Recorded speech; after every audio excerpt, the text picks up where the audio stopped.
Câmara dos Deputados tem pela frente dois desafios colocados pelo governo Temer. Assuntos polêmicos que mexem com a vida do brasileiro, as reformas da Previdência e Trabalhista são prioridades para o Planalto. O governo alega a necessidade de equilibrar as contas públicas e estimular a geração de empregos e cobra a celeridade dos aliados no Congresso. O que pensa a oposição e como pretende atuar no exame e votação dessas reformas? Nossa convidada hoje é a deputada federal Margarida Salomão, vice-líder do PT na Câmara. Bem-vinda, deputada. Muito obrigada, Vivi. É um prazer muito grande estar nesse programa, que é uma janela, uma fresta de ar fresco nessa mídia mineira, tão difícil de falar de política com seriedade, né? Então vamos lá. O governo e o presidente da Câmara estão trabalhando para acelerar a votação dessas reformas a que eu me referi, da Previdência e Trabalhista no Congresso. Qual é a estratégia, então, do PT e dos partidos de oposição na casa, a Câmara, que é a primeira etapa, né, do processo de votação dessas reformas no Congresso Nacional? Como é que vocês vão trabalhar?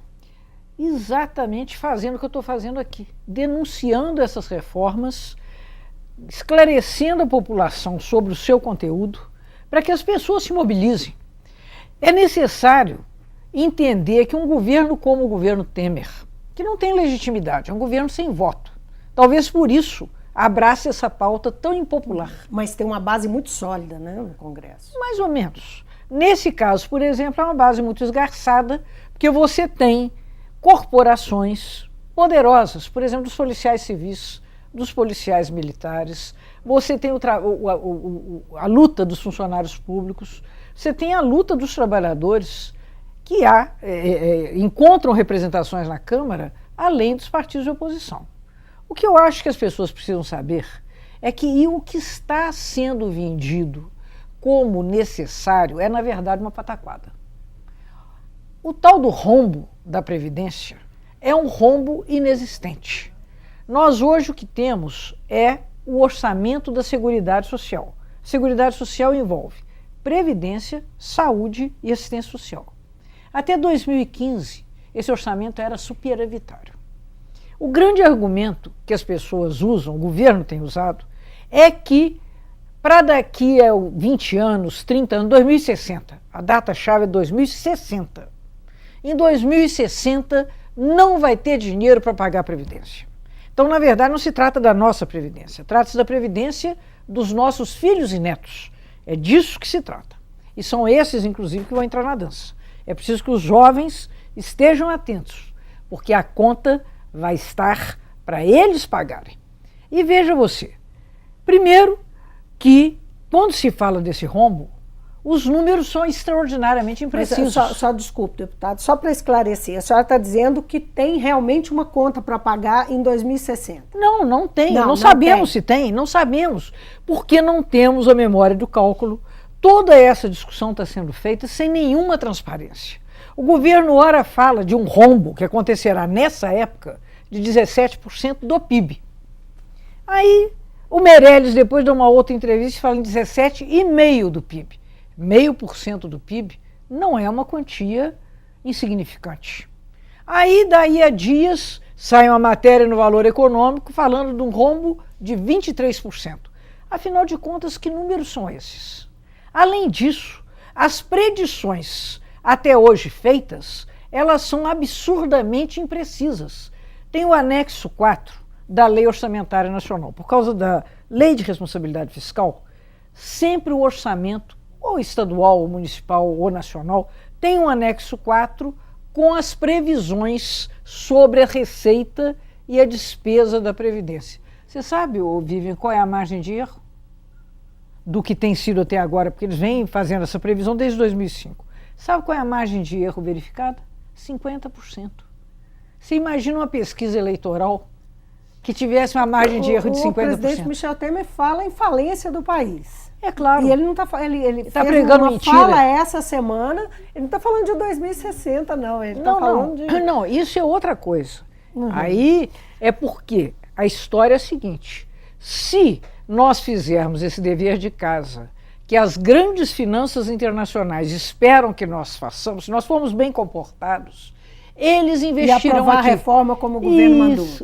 Isso. Como o governo não, o governo é só intermediário, como eles mandaram. São as grandes finanças internacionais que estão mandando aqui. E aí, as pessoas que não têm suficiente esclarecimento, não têm. A maioria das pessoas não sabe de nada disso. Elas não sabem o que isso vai significar na vida delas. Por exemplo, tratar a mesma idade mínima para as mulheres e para os homens. Isso é de uma injustiça extraordinária, porque pelos dados do PNAD, as mulheres trabalham, em média, 30% mais do que os homens por dia. A jornada das mulheres é 30% maior do que a dos homens por causa dos cuidados da casa, por causa dos cuidados da família, isso verificado pelo PNAD. Além disso, o PNAD também verifica que as mulheres que trabalham 30% a mais ganham, em média, 30% a menos. Agora, deputada... Então, deixa eu só te falar uma coisa, Vivian. Se as mulheres trabalham mais e ganham menos, por que na hora da aposentadoria é que a gente vai ter igualdade? Eu quero igualdade em outros momentos. Por que justamente na hora da aposentadoria, toda vez que você trata igualmente os desiguais, você está aprofundando a injustiça? Agora, o fato é que o governo tem sustentado essa questão de quebrar o país, a Previdência pode quebrar as contas... Uma mentira, uma mentira deslavada. Vem sendo sustentado nesses termos, e a culpa é da Previdência. Né? Não é colocada na previsão, na Previdência. A pergunta é, a senhora acha que esse discurso colou junto à população, que as pessoas absorveram essa ideia Não. E começam... Como é que a senhora acha que a população está recebendo isso? Como é que a senhora enxerga a capacidade da população de dizer não a esse projeto que a senhora está dizendo, inclusive, que não é nem do governo, não é? É uma exigência das finanças internacionais, que tem as suas representações nacionais, né? Que nós somos um país de passado colonial, então sempre aqui quem manda são os de fora. Mas o que eu queria te dizer é o seguinte, a população está acordando. Nós tivemos agora, essa semana, uma manifestação em 30 cidades de Minas dos trabalhadores rurais, que são outros que estão sendo profundamente afetados se essa reforma do jeito que estiver passando. Eu quero dizer a você que dentro da própria base do governo tem emendas e emendas e emendas que desfiguram esse projeto, que da maneira como ele está é um projeto monstruoso. E mais... É um projeto proposto por um governo que não tem legitimidade. Para fazer uma proposta feita essa, o governo Fernando Henrique fez uma reforma da Previdência, eleito. O governo Lula fez uma reforma da Previdência, governo eleito. A Dilma fez uma reforma da Previdência de 2 anos, nós ainda nem avaliamos, Vivian, qual é o resultado da reforma da Previdência que foi feita pela Dilma, que já vamos fazer 85, 95, exatamente, não é? Exatamente. Então, quer dizer, essa é uma matéria muito importante para ser tratada com essa velocidade alucinante. As pessoas estão pressionando seus deputados. E eu recomendo você fazer isso. A pergunta é assim, as pessoas, quem realmente está pressionando? Porque... É uma curiosidade que eu tenho. As entidades estão mobilizadas, os movimentos sociais estão se mobilizando nesse caminho, porque a gente tem uma sensação que houve um arrefecimento desses movimentos, um enfraquecimento desses movimentos depois do impeachment. Não, o impeachment é uma desgraça que aconteceu nesse período da história brasileira e que, na verdade, afetou tudo. Eu vou te falar, na minha vida, que já é longa, eu nunca vi um quadro de desordem igual esse que nós estamos vivendo no Brasil. Revolta no presídio, greve da polícia militar, guerra a céu aberto no Rio de Janeiro. Você tem um desgaste da autoridade. Desde que foi produzido o golpe, que você tirou uma presidenta eleita legitimamente, sem que se tivesse comprovado um crime de responsabilidade, a autoridade foi para o inferno. Nós, na verdade, estamos vivendo um momento muito difícil. E os movimentos estão aí. Eles, é claro, sofreram um baque quando aconteceu o processo do impeachment. No processo do impeachment, o nosso povo olhou aquilo como se fosse uma briga entre políticos. Houve, é claro, um acirramento muito forte na classe média. Tinha um grupo da classe média que era fortemente pró-impeachment. O outro grupo da classe média dizia: isso é golpe, é golpe. As redes sociais mostram isso com clareza, né? Quem é que se enfrentava. Muito bem. O povão assistiu a isso tudo na arquibancada, porque eles não tinham entendido como é que aquilo ia chegar e bater na casa deles, tá certo? Tinha uma crise econômica posta aí. Agora, nesse momento, você acha que o presidente Lula está disparado nas pesquisas à toa? Que há um sentimento de saudade do Lula? Porque naquela época o país estava tranquilo. Os brasileiros tinham orgulho de si mesmos e do seu país frente ao mundo. Nós estávamos bem na fita. E agora? Agora nós estamos desmanchando. A sensação que eu tenho em Brasília, a cada momento que você tem a tentativa de blindagem do Moreira Franco, nomeá-lo ministro para blindá-lo, um sujeito não sei quantas vezes delatado na Lava Jato. Quando você tem a ideia de colocar no Supremo um ministro da Justiça fortemente comprometido com os senadores que estão sendo atacados, investigados na Lava Jato, você tem um processo de erosão política, de erosão de credibilidade, de erosão das instituições, que leva os cidadãos a estarem muito desconfiados.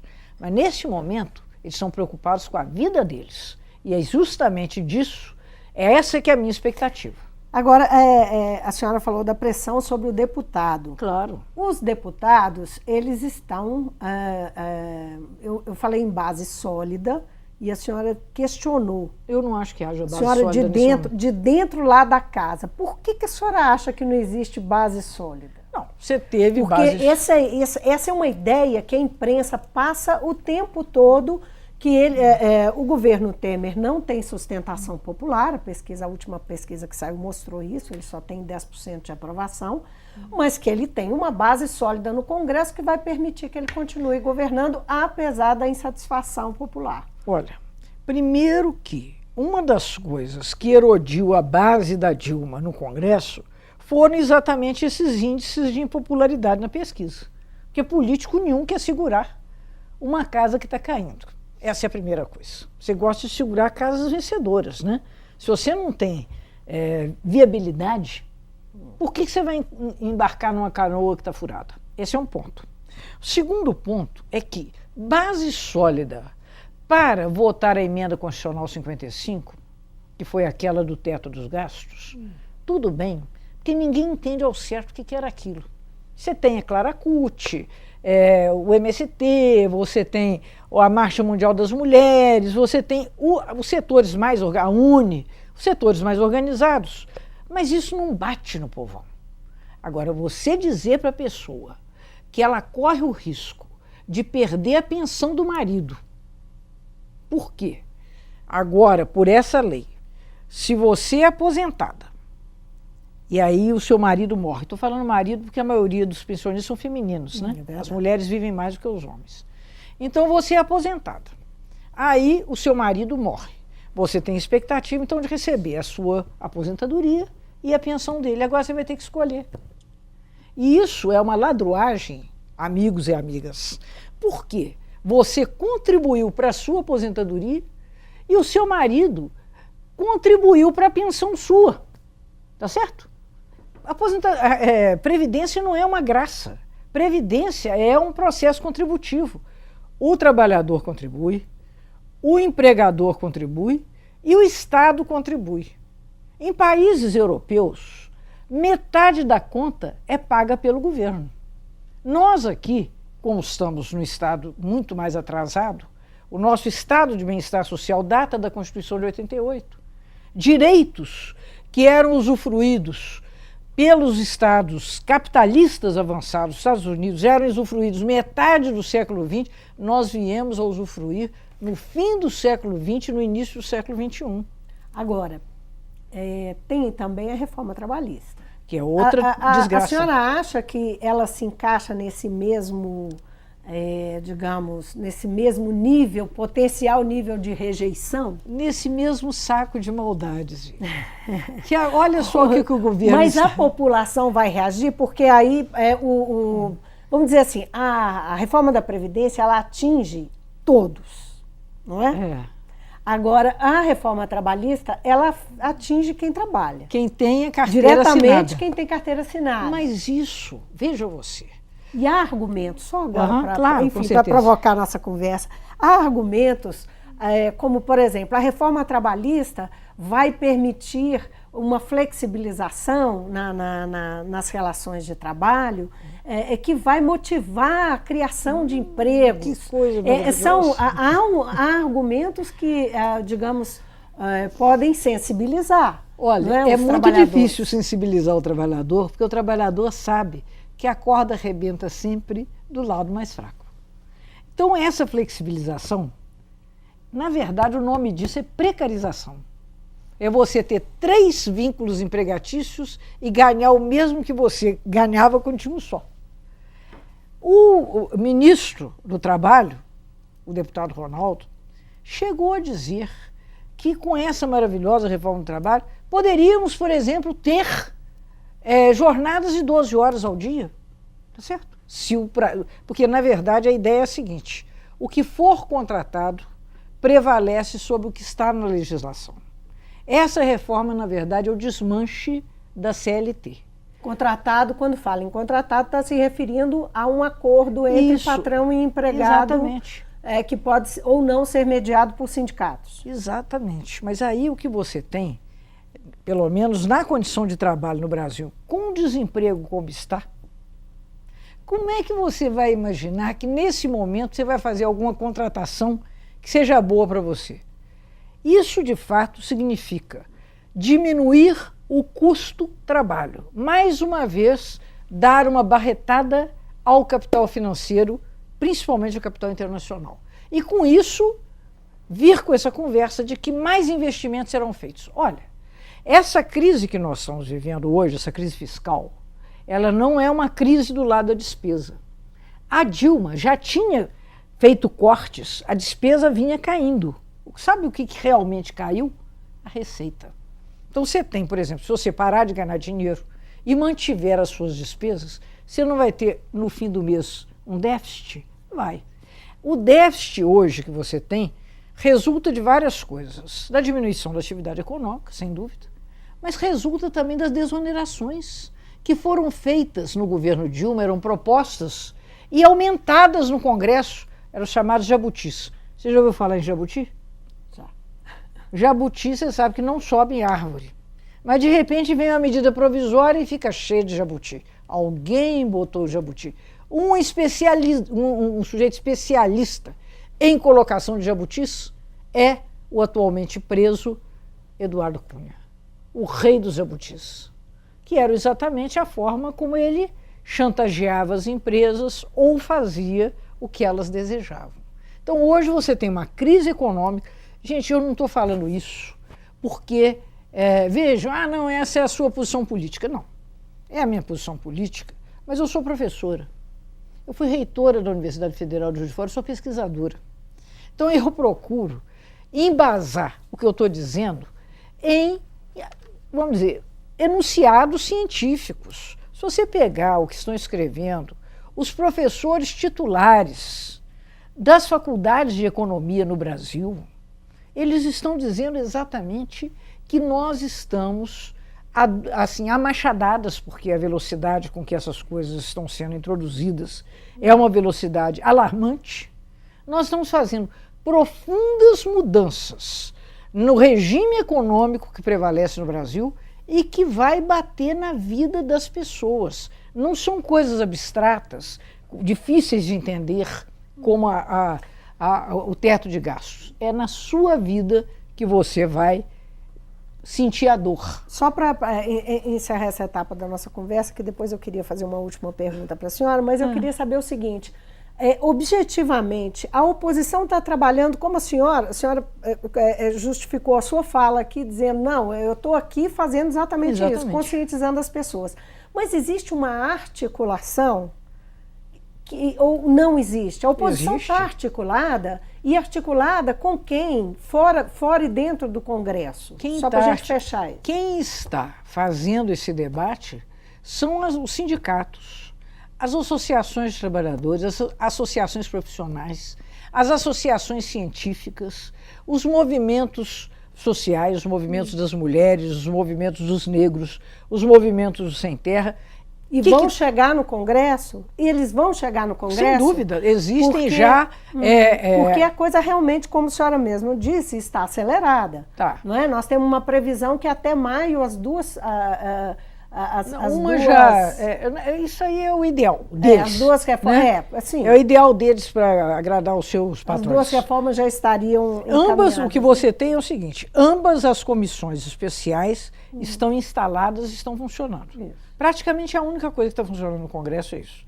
Você está tendo, assim, num dia normal, suspende a ordem do dia, que na verdade o que interessa é só a tramitação dessas duas reformas. Elas têm que passar pelas comissões especiais e aí então elas vão ao plenário e têm que ser votadas, no caso da Previdência, em 2 turnos, que é uma emenda constitucional.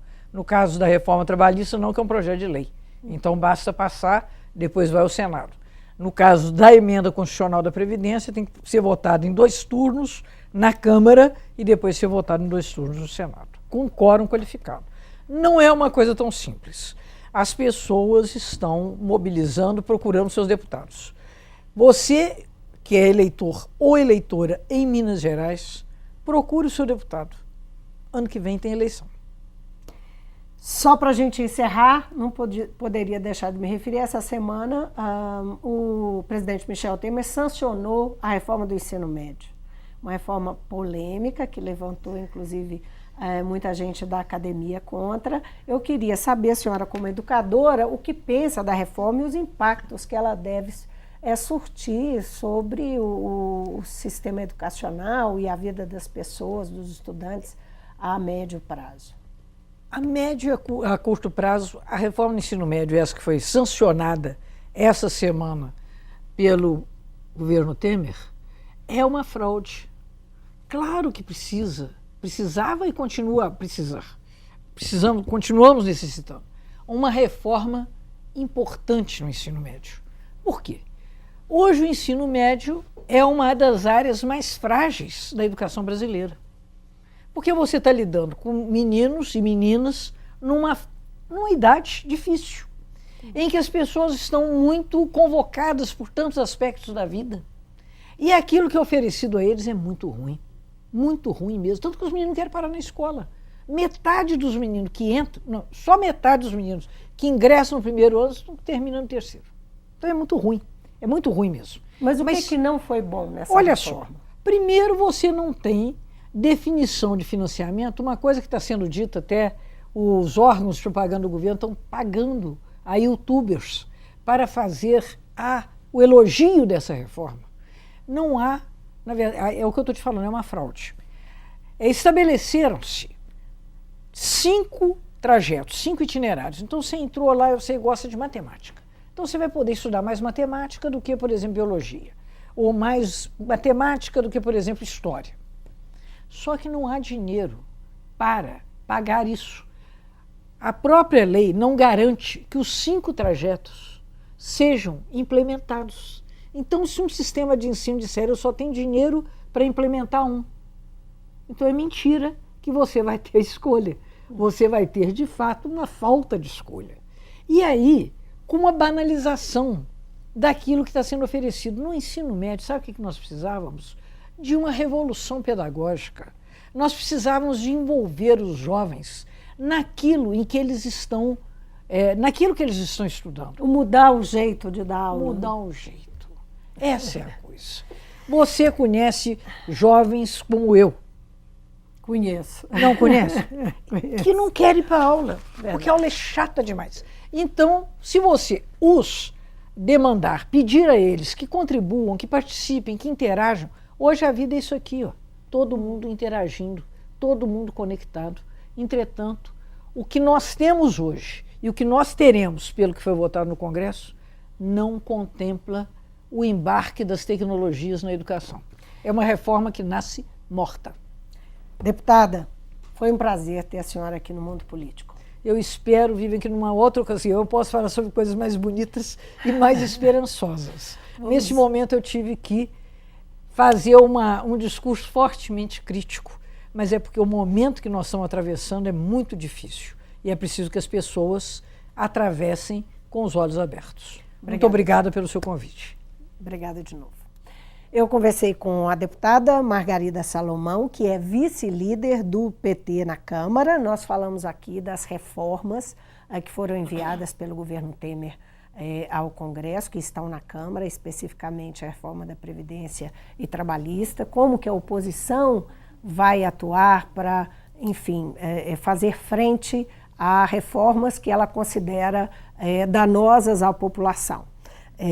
Falamos também um pouquinho sobre a reforma do ensino médio, que acaba de ser sancionada pelo governo Temer. O Mundo Político fica por aqui. Obrigada por nos acompanhar e até o próximo programa.